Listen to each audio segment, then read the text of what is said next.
Hi folks, this is Don.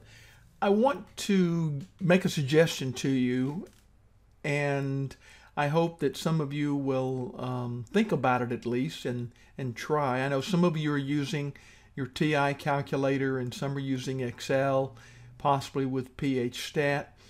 But when we're doing these normal distribution problems like we are in section 5, chapter 5, and you'll be doing these things a lot for the rest of the course when we start looking for critical values of z and critical values of t and critical chi-square values.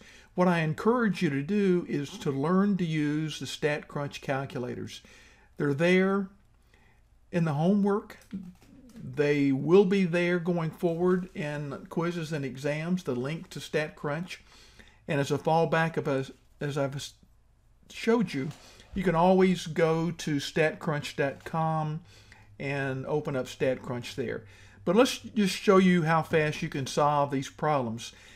I would encourage you to practice using the tables, but once you've done that, there's no need to go back to the tables. Use the technology. Here in this problem, we need to find using the standard normal table, the z-score that corresponds to the cumulative area of 0.0095.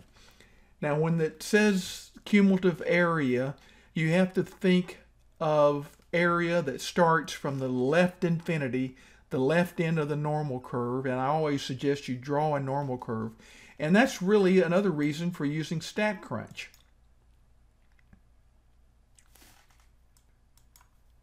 Okay, StatCrunch opened up, and for the normal distribution problems and the t distribution that we'll be doing later on and the chi-square, StatCrunch has these neat calculators built in. A whole bunch of these doggone things. We're going to use the normal for this section.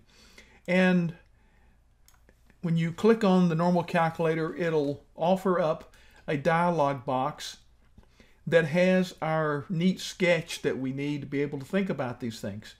And the area in red is the probability, the area under the normal distribution curve.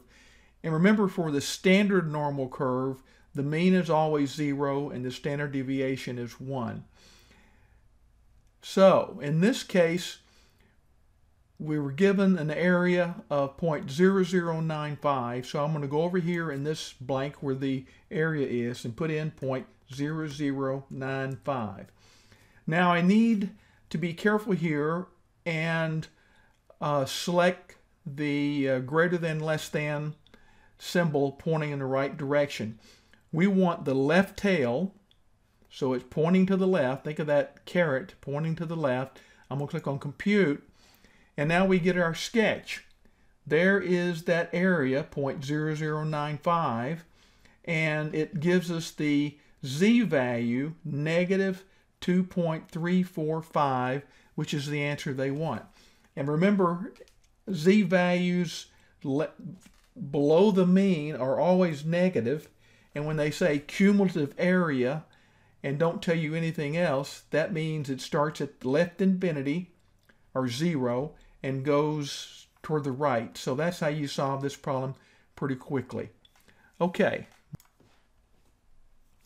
In this next problem, we're given a sketch, and it says find the indicated z-score. The z-score is over here on the right of the mean of 0. That means the z-score has got to be positive, and the area there is 0.0475.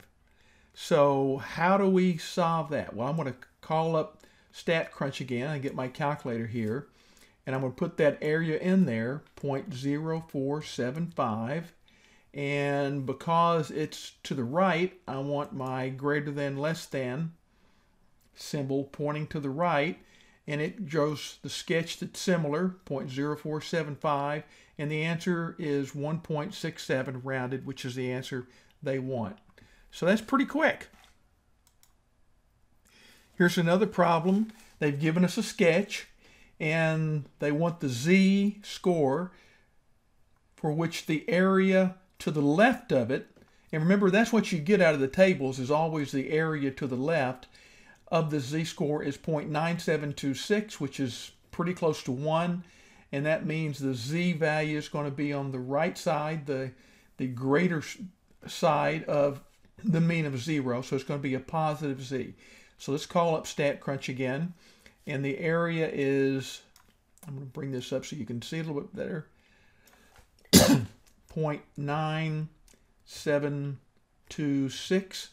And we want area to the left of it. And it gives us a z value of 1.92, and our sketch that StatCrunch draws is pretty close to that. So that just shows you how fast this works. Let me show you one final problem to show you how quickly the calculators will solve these for us. The problem is find the z-scores for which 92% of the area under the normal curve lies between minus z and plus z. And again, you can do it using the table, but I really would recommend you learn to use the calculator. Here we've got our normal calculator again. I'm going to click on the between option, and now you can see our red area is between two values of z, and we want 92%. So I'm just going to put in 0.92 and click on compute, and we get 1.75 positive minus 1.75 negative for our z value. So that's how fast you can solve these things using the calculator.